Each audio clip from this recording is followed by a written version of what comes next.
The team from Mehen have some really good updates for us, and it looks like they're on track to bring the USD stablecoin USDM to the Cardano blockchain. I'm looking forward to this one here. The date is still set at the 16th of March at this point in time, and recently they've had an audit that's being done by the Sunday Labs team.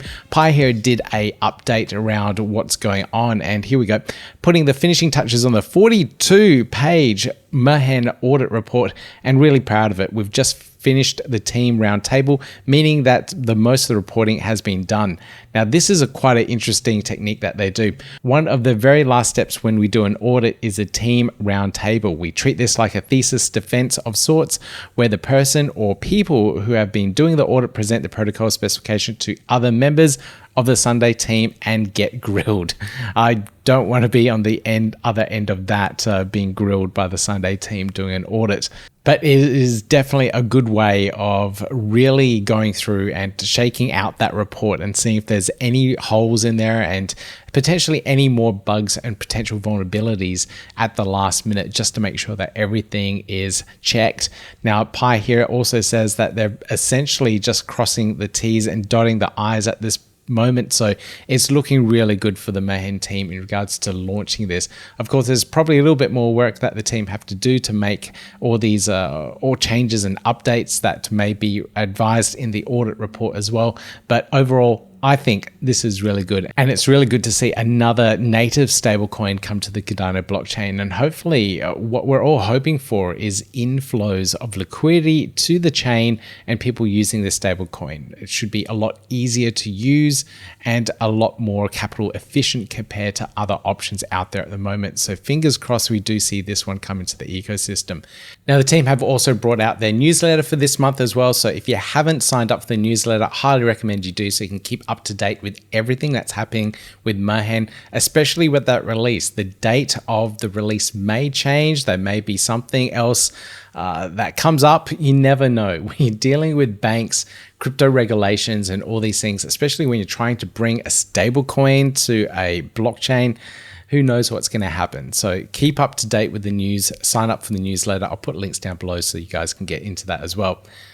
So we can possibly push back, could also be possibly launched earlier. So just keep an eye out on the Twitter and socials for all that. Now, the team have also been working hard with their Catalyst proposals. They were funded quite well in Fund 10, I believe it was, and they've gone through and done quite a bit of work and passed their milestones, which means they get additional funding to work through the project and keep things going, which is really good to see. Now, one of the other really interesting aspects is ChainRaise, and they've been going through the SEC paperwork to get this all through. And if you didn't know, ChainRaise is a way to crowdfund investment for their company, but then tokenize it and bring it on chain. So this is one of those Web3 companies that you can literally invest in, become a backer behind the project, and get returns on your investment for this particular crypto play. Now, this is all based in the US. I'm not sure what the regulations are in regards to people outside of the US being able to enter in this crowdfunding process.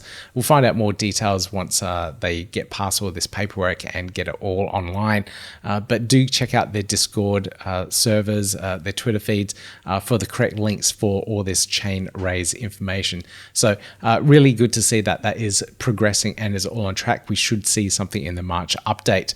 The last thing down here is around the regulatory notes, and it's interesting. I haven't been following this deeply in the regulation space in the US, but I'm not surprised by this comment here. Federal government is pressuring US banks to avoid all things crypto.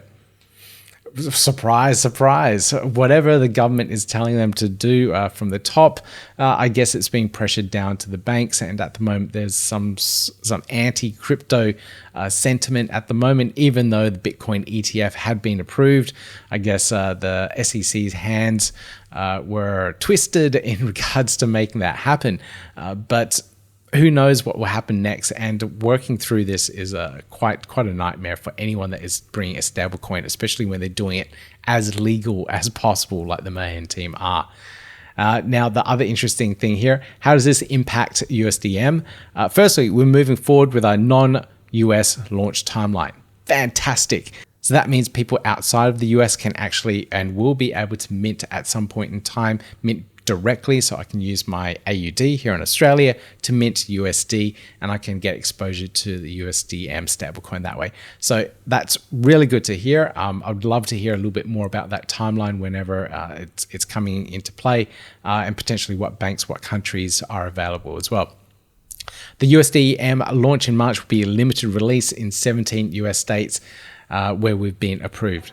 So we do have to keep in mind that people that are minting USDM at the very early stages, at the very beginning, will be limited to those 17 states. There is a diagram, but those 17 states is where you have to be able to mint USDM. So I predict when this launches, it'll be a bit of a slow start.